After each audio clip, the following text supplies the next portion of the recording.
நண்பா எல்லாருக்கும் வணக்கம். எல்லாரும் எப்படி இருக்கீங்க? நல்லா இருக்கீங்கன்னு நினைக்கிறேன். ஸோ இன்றைக்கி என்ன அப்படின்னா, ஃபார்மிங்கில் மட்டும் இல்லைங்க, நம்ம லைஃப்லேயும் நிறைய மேடு பள்ளங்கள், கஷ்டங்கள், சந்தோஷங்கள் அப்படின்னு நிறைய இருக்கும். ஸோ அது மாதிரி தான் 3 நாளைக்கு முன்னாடி நம்ம ப்ரீடிங் போட்ட ஏஞ்சல் வந்து டெட் ஆயிடுச்சு.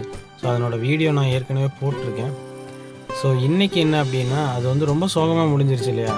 பட் இன்றைக்கி நம்ம வந்து ரொம்ப ஹாப்பியாக இருக்கோம். என்ன அப்படின்னு கேட்பீங்க, ஒரு சர்ப்ரைஸ் இருக்குது. ஆமாங்க, நம்மளோட கப்பீஸ் எல்லாமே ப்ரீட் ஆகி கிட்டத்தட்ட 50 குஞ்சுகளுக்கு மேலே பொரிச்சிருக்கு. ஸோ அது வந்து ரொம்ப ஹாப்பியான விஷயம். நம்ம ஃபார்மில் வந்து ஃபஸ்ட் டைம் இவ்வளோ குஞ்சுகள் ஒரே ப்ரீடிங்கில் கிடச்சிருக்கு. ஸோ நம்ம அதெல்லாம் செப்பரேட் பண்ணி போட்டிருக்கோம். ஏன்னா ஆல்பினோ ரெட் டாப்பஸ்ங்கிற வெரைட்டி தான் இப்போ குஞ்சு பொரிச்சிருக்கு. ஆல்பினோ வெரைட்டி அப்படிங்கிறதுனால செப்பரேட் பண்ணி போடல அப்படின்னா எல்லா குஞ்சுகளையும் பேரண்ட்ஸே சாப்பிடும். அதனால் நம்ம எல்லாத்தையும் செப்பரேட் பண்ணி போட்டிருக்கோம். ஸோ எல்லாம் மோட்டிவேஷனாக எடுத்து கடந்து போய்கிட்டே இருப்போம். ஸோ தேங்க்யூ ஃபார் வாட்சிங்.